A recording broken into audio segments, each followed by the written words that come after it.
Happy Monday, everybody, on Spotify, Steph's World, Steph's Rock Show, Instagram, and YouTube. We've got a lot of awesome bands coming on every day this week. So look forward to that. But, I also just want to talk about stuff that I'm interested in. So Vanderpump Rules, huge fan for a while. You guys know I lived in LA. I went out to eat at Sir. I have been in contact with somebody on the cast a long time ago. So I've loved this show forever. I just want to do a recap of my vibes from season 11 and the reunion. Okay, so everyone, I understand why Lala brought this up pertaining to Katie being afraid to mention her real feelings to Ariana too, whatever, how you pronounce it. She is winning, right? She's a fan favorite. She's the protagonist. I get it. She got brutally cheated on.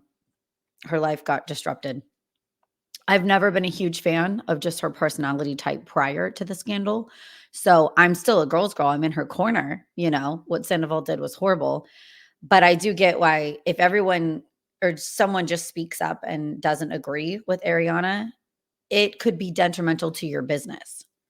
So when Lala called out Katie, that Katie was complaining about something about her, the sandwich shop not being open on time, and Ariana doing, Dancing with the Stars in Chicago and gone all the time because everyone needs to sign signatures, right? You can e-sign, but I think you also need to physically be there when opening up a restaurant. LA is one of the hardest places to open up restaurants with the food and beverage and checks and balances. So I do wish Katie was more open and honest with Ariana and make her problems and not going and complaining to other people and then making Lala look like the bad person for just saying, hey, you were more upset with her with the business taking longer to open than what you've portrayed to actually Ariana's face. So that was, and Lala even got up pregnant. She was getting heated. I was getting worried. I was like, okay, take a deep breath, girl, sit down. And is that dress a little tight?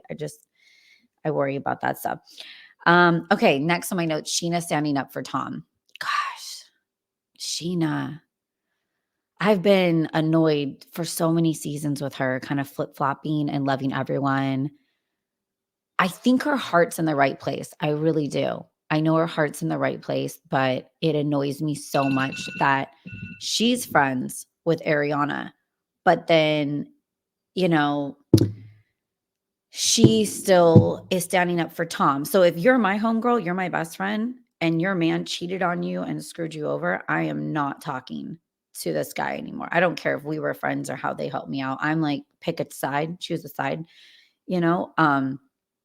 I just think she has no loyalty, but she's trying to be friends with everybody. But that's how you'll lose somebody that has loyalty like Ariana and wants her to be kind of on her side. So I don't know. I think Sandoval's a likable guy. He performs, he's got charisma. I think he financially helps out a lot. But when it comes down to it, I think he is all about himself at the end of the day. So I think Sheena should have hung on to the friendship with Ariana and protected her more. Next on my note, Shorts and Joe. Oh my gosh. Okay. As much as, by the way, Heather McDonald, if you guys have seen her doing the Joe impression, she nails it. She's so good.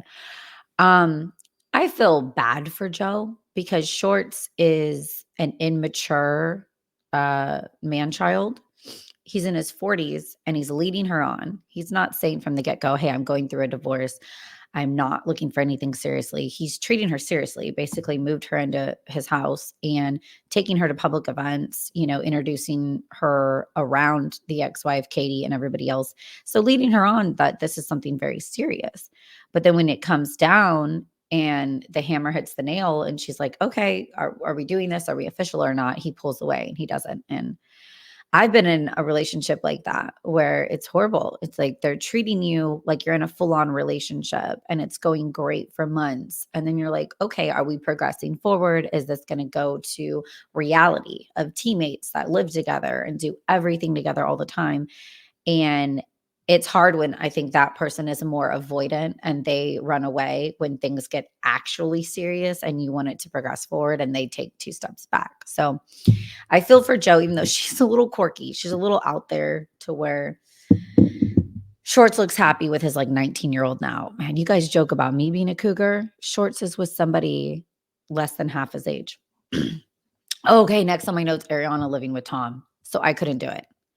I know me and my ex-husband lived together for about 5 months because we were trying to sell a property together and find a new property, and sometimes that can take a while, right, to settle. But an entire year, and the cheating scandal was so massive, so there's hatred in the house, that negative energy's gotta be so bad for her. So for her living in there, and the cheating happened in the house too. So there's just so many negative things that happen in Tom and Ariana's house, and Ariana staying in there, and she has financial means to get a hotel or even, stay on someone's couch. You know how many divorced people go stay in a spare bedroom or someone's couch? I lived on a couch. Shout out to Nadia. Thanks for like 3 months in Malibu. I mean, it was a nice view couch, but I've definitely lived on a couch. So there's ways around getting out of being under the same roof. So Ariana complaining that Tom's around a lot and that she doesn't want to film with Tom and be with Tom, but yet she's choosing to stay there because even if you live out of the house, you're not going to lose rights to the house. Someone's not going to get the house over the other person just because you bought the house together. You're on the deed together. So I know they're working it out still now, and she has her own house, but it was too long living under one roof for all of that bad energy that's really unhealthy for you. Next is, yeah, Ariana with Dan. She's moving on too fast. Dan's a rebound for sure. It was like a couple days later, she went to a wedding and met this guy, and they live on separate ends of the US. And I think it's one of those, it's fun. It's going to get her through a rough time. But I don't personally see them getting married and having kids and running off into the sunset. So we'll see. Okay, and then is this the last season of Vanderpump Rules? They really did the montage scenes of them from 10 years ago and clips, kind of like it could wrap it up. I think they wanted us to think maybe. I'm done with it. As much as I'm a fan with VPR, I think they've exploded. Not a lot of them are genuine, real friends. They're all doing separate projects now. They're not working under one roof or one restaurant now. That I would like to see fresh new blood. Maybe at Wolf and Tahoe or something, one of other Vanderpump owned restaurants starting from the ground up with more 20-year-olds and go into the valley, have a couple VPR castmates go into the valley, and us older people that are fascinated in the marriage and the mortgages and the babies watch the valley. And then also I'd be interested in watching a new set of 20-year-olds at a new restaurant owned by Lisa. So that's what I want to happen. Rachel being groomed. I'm interested by this. I gotta be honest, I flip-flopped a little bit. I was all, how could Rachel do this? This is so disheartening, and it's still a little frustrating. But the more I've learned about this scandal and the more I have listened to Rachel, I think she was groomed a little bit. I think she's younger than what we perceive. She hasn't been in a lot of long-term relationships. I think the girls were being kind of rude to her, not fully accepting her in the group. So she leaned on Tom, and Tom was selling her the world, and she believed it. You still should never cheat and never be the other woman. But I'm understanding, that's all I'm saying, Rachel's side of the story and where she's coming from, that she felt isolated and then she felt loved and accepted by Tom. And like, this was the love of her life. But I'm glad she went to the treatment center and she realized that he's just a narcissist that wanted to have his cake and eat it too, and not probably lose the house and his home, but have like a relationship on the side. I don't think if the scandal didn't break, I don't think he had any plan of ever leaving Ariana and hooking up with Rachel. I think he just had the best of both worlds. So why leave it? The revenge porn lawsuit. I can't wait to see like what comes out with that, because that's a serious issue. I know everyone's lawyered up. But did Tom record it without Rachel's permission? Did Ariana send it to other people? I kind of feel bad that Ariana went through being cheated on and now she's having to go to court and deal with this all over again, but also Rachel to be victimized like that and have her body exploited and sent to other places without her knowledge or consent is horrific. So I'm gonna have to see how this one plays out, but I mean, it's just really bad for Ariana and Rachel. I mean, Tom should have never recorded it. It shouldn't have been in his phone.